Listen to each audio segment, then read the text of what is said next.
বন্ধুরা আবার দেখো যে কর্কট সংক্রান্তি আর মকর সংক্রান্তি কি। সংক্রান্তি কথার অর্থ কি? সংক্রান্তি কথার অর্থ হচ্ছে শেষ দিন। শেষ দিন আমরা যারা বাংলায় আছি বাংলা নিয়ে বাংলার ক্যালেন্ডার ঘাঁটি, তাতে সংক্রান্তি মানে দেখবো প্রত্যেকটা মাসের শেষ দিনগুলোকে আমরা সংক্রান্তি হিসেবে ধরছি। বাড়ির মা ঠাকুমারা এগুলো সংক্রান্তির দিনে অমুক তমুক, যেমন আমাদের পৌষ সংক্রান্তি আছে। পৌষ সংক্রান্তিতে কী হয়? পিঠে খাওয়া হয়।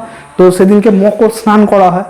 মকর স্নান কি? এই যে মকর সংক্রান্তি একদম শেষ দিনটা, মাঘ মাসের শেষ দিনটা, পৌষ মাসের শেষ দিনটা, তো সেই দিনটাকে বলা হয় সংক্রান্তি। তো বছরের শেষ দিন বা শেষ দিনটাকে বলা হয় সংক্রান্তি। তো এক্ষেত্রে সংক্রান্তি কেন বলা হবে? এক্ষেত্রে সংক্রান্তি এই কারণেই বলা হবে যেদিন লাস্ট সেই স্থানে সূর্য লম্বভাবে কিরণ দেবে। আর এই কিরণ দেওয়াটা কিন্তু একদিনই দেবে বন্ধুরা। সেই একদিনই কখন দেবে? যেমন আমাদের এখানে এবছর 21শে জুন যে মকর সংক্রান্তি কর্কট সংক্রান্তিটা হয়েছে, সেটা লম্বভাবে কিরণ দিয়েছে কোন টাইমে জানা আছে? সেটা রাত্রেবেলা 2:20 দিয়েছে। তাহলে আমরা তো এখানে রাত্রেবেলা ছিলাম, কিন্তু আমাদের বিপরীত দিকে আমরা তো পূর্ব গোলার্ধে আছি, পশ্চিম গোলার্ধেও তো কর্কটক্রান্তি রেখা রয়েছে। তো সেই কর্কটক্রান্তি রেখার ওপর আমাদের এখানে অনুযায়ী রাত্রি 2:20 সেখানে এই ঘটনাটা সংগঠন হয়েছে, মানে ঘটনাটা ঘটেছে। এটা যারা আমরা একটু উঁচু ক্লাসে রয়েছি বা কম্পিটিটিভ এক্সামের জন্য দিচ্ছি, তাদের ক্ষেত্রে এটা খুব গুরুত্বপূর্ণ। কিন্তু নিচু ক্লাসগুলোর ক্ষেত্রে এগুলো শুধু জানলেই হবে যারা এমনি পড়াশোনা করছো। তো এবারে এই যে কর্কট সংক্রান্তি হলো আমাদের এখানে, লাস্ট দিন এই রেখার ওপর সূর্য লম্বভাবে কিরণ দিয়েছে। কি বলেছি? সংক্রান্তি কথার অর্থ কি? শেষ দিন। এবার দেখো বন্ধুরা কি হয়।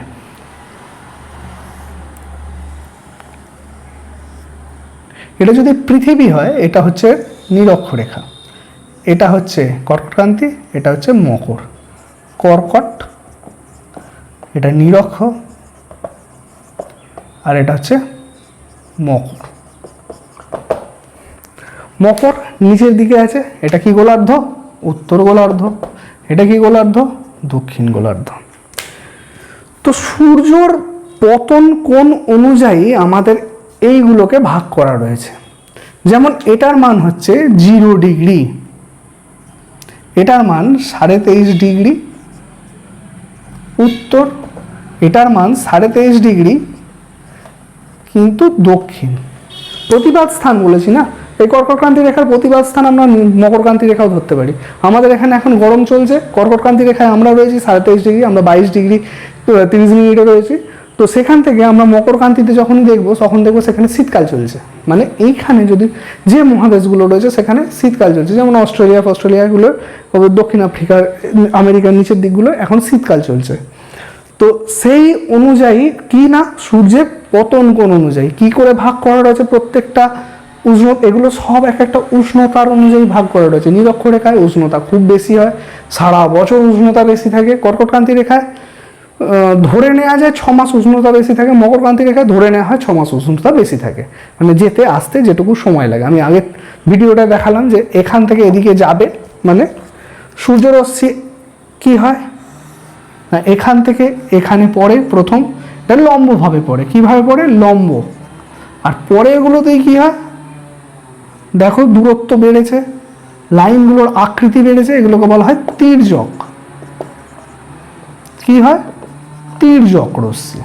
তাই লম্বভাবে রশ্মি কি হয়? গরম বাড়ায়। তাই নিরক্ষীয় অঞ্চল প্রচুর গরম। এগুলোকে আবার 5 ডিগ্রি করে ভাগ করা রয়েছে। এগুলো আমি যখন বায়ুর চাপ বলয় পড়াবো তখন এটা আরও ডিটেলস আলোচনা করা হবে যে এগুলো চাপ বলয়গুলো কীরকমভাবে রয়েছে। কিন্তু আপাতত কি হচ্ছে, এই যে তির্যকভাবে পড়ছে, এটা তো আমি কি করেছি, অ্যাক্সিসটাকে না সমানভাবে রেখে দিয়েছি, এই পৃথিবীর অ্যাক্সিসটাকে। কিন্তু পৃথিবীর তো একটা উপবৃত্তাকার কক্ষপথ রয়েছে। উপবৃত্তাকার মানে ডিম্বাকৃতি। এই যে একটা উপবৃত্তাকার কক্ষপথ রয়েছে পৃথিবীর, এই কক্ষপথ দিয়ে পৃথিবী ঘুরছে। কিন্তু ঘুরছে তো বটেই, এটা হলো সূর্য, ঘুরছে ঘুরুক, কিন্তু এই অ্যাক্সিসটা না এই তলে 66.5 ডিগ্রি কোণে হেলে রয়েছে। এটাকে যদি আমি অনুসুর অবস্থান ধরি, কি ধরবো? এটাকে অনুসুর অবস্থান। আর এটাকে ধরি যদি আমি অপসূর অবস্থান। তাহলে পৃথিবী কেমন করে আছে এখানে একটুখানি দেখে নিই। পৃথিবী আছে এই রকমভাবে, দেখে নাও। এটা হচ্ছে নিরক্ষরেখা, এটা মকরকান্তি, এটা কর্কটকান্তি, এটা নিরক্ষরেখা, এটা কর্কটকান্তি, এটা মকরকান্তি, এটা কর্কটকান্তি। এবার দেখো সূর্যর থেকে আলোকরশ্মির দূরত্বটা দেখতে থাকো। এখান থেকে সূর্যরশ্মি সব থেকে লম্বভাবে কিরণ দিচ্ছে এখানে, এটাকে আমি কি অবস্থান বলেছিলাম? অনুসূর অবস্থান। মানে যখন পৃথিবী থেকে সূর্যের দূরত্ব 14,70,00,000, আর এটাকে আমি কি বলেছিলাম না অপসূর, মানে 15,20,00,000 কিমি। দেখো এবার এখানে যদি আমি সূর্যের রশ্মিটাকে টানি, তাহলে এখান থেকে এর সব থেকে ছোট ডিস্টেন্স কোনটা? মকর। তাহলে অনুসূর অবস্থান, পৃথিবী আমরা সূর্যের কাছেই রয়েছি, কেন? কম দূরত্বে, কিন্তু সূর্যরশ্মি পড়ছে কোথায়? মকরকান্তি রেখার ওপর লম্বভাবে। তাহলে যেখানে লম্বভাবে পড়ে, যেমন নিরক্ষীয় অঞ্চলে লম্বভাবে পড়ে বলে লম্বভাবে গরম বেশি, তেমনই মকরকান্তি রেখার ওপর গরম বেশি হবে। তাহলে উপরের দিকটায় কি হবে? ঠান্ডা হবে। তার জন্য কি হয়, আমরা কাছে আছি, আমাদের উপর, আমরা তো কর্কটকান্তি রেখার উপর রয়েছি, তার জন্য আমাদের কি হয়, অনেক ডিস্টেন্স বেড়ে যায় সূর্যরশ্মি থেকে। তার জন্য দূরত্ব বাড়লেই সূর্য থেকে কি হবে, ঠান্ডা বেশি পড়বে। তাই আমরা কাছে থেকেও ঠান্ডা। এটার অবস্থানে কি হচ্ছে, আমরা দূরে আছি কিন্তু ঝুঁকে এরকম সূর্যের দিকে আছি, এরকমভাবে ঝুঁকে সূর্যের দিকে সামনের দিকে রয়েছে। তো আমাদের পাটা কি হয়েছে, দূরের দিকে চলে গেছে। তার জন্য ধরো শীতকালে আগুন পোয়াচ্ছে, একটা ভালো উদাহরণ দেওয়া যেতে পারে যে শীতকালে আগুন পোয়াচ্ছি, আগুনটা সামনে জ্বলছে তোমার, তুমি সোজাভাবে দাঁড়িয়ে আছো, তোমার কোথায় গরম লাগবে না পায়ে গরম লাগবে, সোজাভাবে দাঁড়িয়ে আছো নিচের দিকে। কিন্তু আগুনটাকে যদি মাঝামাঝি করে দেখা তোমার পেটের সোজাসুজি, তাহলে এবার দেখো পেটটায় আগুন লাগছে, পেটটা হচ্ছে নিরক্ষীয় অঞ্চল, তা পেটে গরম লাগছে। এবার তোমার পাগুলোই ঠান্ডা লাগছে, তাহলে কি করতে হবে, পা আগিয়ে দিতে হবে। যখনই তুমি পা আগিয়ে দেবে তখন কি হবে, তোমার পিছন দিকে ঝুঁকতে হবে একটুখানি। তো পিছন দিকে ঝুঁকে গেলে সামনের দিকে, তাহলে পায়ে আগুন লাগছে যখন, মাথাটা দূরে চলে যাচ্ছে। এবার তোমার মাথায় ঠান্ডা লাগছে, এবার মাথাটাকে একটু সামনের দিকে নিয়ে আসতে হবে। তাহলে কীভাবে, একটুখানি পা একটা পিছন দিকে করতে হবে, তবে তুমি ঝুঁকতে পারবে, নাহলে বেশি ঝুঁকতে পারবে না। তাহলে যখনই সামনের দিকে মাথাটায় আগুন লাগাতে হচ্ছে বা গরম লাগাতে হচ্ছে, তোমার পাগুলোকে পিছন দিকে পাঠাতে হচ্ছে। পৃথিবীর সঙ্গে ঠিক এরকমই হয়, যখন সামনে যাচ্ছে যে দিকটা, তার উল্টো দিকটা হবে কি, দূরে চলে যাচ্ছে।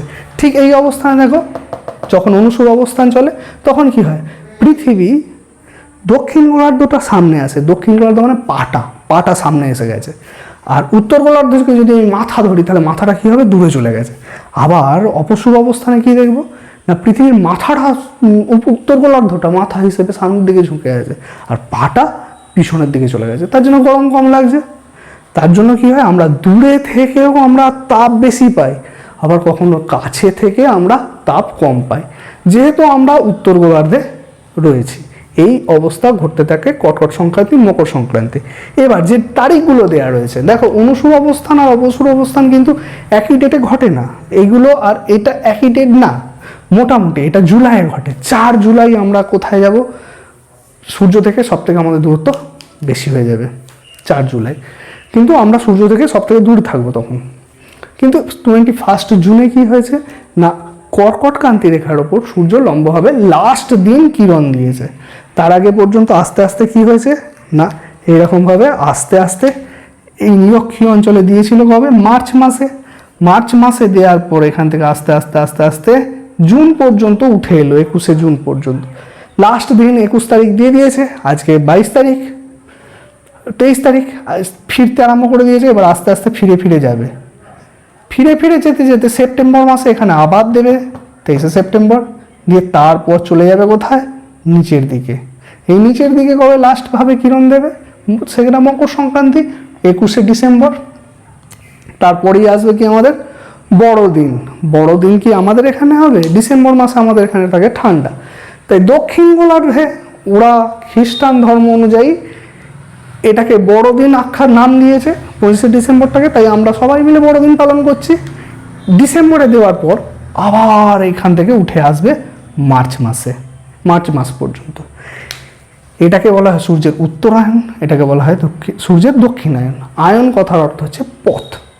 পথ, সূর্য দক্ষিণের দিকে যাচ্ছে, উত্তরের দিকে যাচ্ছে, দক্ষিণের দিকে যাচ্ছে, এটাকে বলা হয় সূর্যের উত্তরায়ণ এবং দক্ষিণায়ন। মাঝে এই ঘটনা ঘটতে থাকছে। তাহলে কর্কট সংক্রান্তি আর মকর সংক্রান্তি বোঝা গেল। সংক্রান্তি মানে শেষ দিন। কর্কট সংক্রান্তি হয়েছে 21 তারিখ। 21 তারিখে সূর্য লাস্ট লম্বভাবে কিরণ দিয়েছে। তারপর এবার আবার ফিরে যাচ্ছে কোন দিকে? নিরক্ষরেখার দিকে। নিরক্ষরেখায় গিয়ে কবে? শরৎকালে, মানে সেপ্টেম্বর মাসে 23শে সেপ্টেম্বর লম্বভাবে কিরণ দেবে। তারপরে সে যেতে থাকবে কোথায়? না আমাদের মকরক্রান্তি রেখার উপর, মানে দক্ষিণের দিকে। আবার ওখানে গিয়ে ডিসেম্বরে 21শে ডিসেম্বর লাস্ট লম্বভাবে কিরণ দিয়ে আবার উঠে আসবে। প্রত্যেকটা 6 মাস করে গ্যাপ থাকে, প্রত্যেকটা অবস্থানে 6 মাস করে গ্যাপ থাকে। অনুসুর আর অপসুর হতে গেলেও 6 মাস লাগে, কর্কটক্রান্তি মকরক্রান্তি হতে গেলেও 6 মাস লাগবে। আর দুটো বিষুব আগের আমি দেখালাম আগের ভিডিও, তাতেও কিন্তু 6 মাস সময় লাগবে।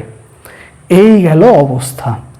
এটা কিসের জন্য হয়? সূর্যের শুধুমাত্র তার অক্ষের সঙ্গে আর তার যে আমাদের কক্ষপথের তলটা রয়েছে তাতে হেলে থাকার জন্য, মানে এই কক্ষপথে এই যে হেলে রয়েছে এই কোণটার জন্য এই সমস্যা হতে থাকে। যদি না সমস্যা হতো কিন্তু আমাদের যেমন অবস্থান করতাম তেমনই থেকে যেতাম। কিন্তু তার থেকে তো ভালোই অবস্থান হয়েছে, কখনো ঠান্ডা, কখনো গরম, বর্ষাকাল, শীতকাল, শরৎকাল, সব কাল পাওয়া যাচ্ছে এগুলো। তার মানে ঋতু পরিবর্তনের জন্য এটা খুব গুরুত্বপূর্ণ। আর দিন রাত্রির হ্রাস বৃদ্ধির জন্য এটা খুব গুরুত্বপূর্ণ।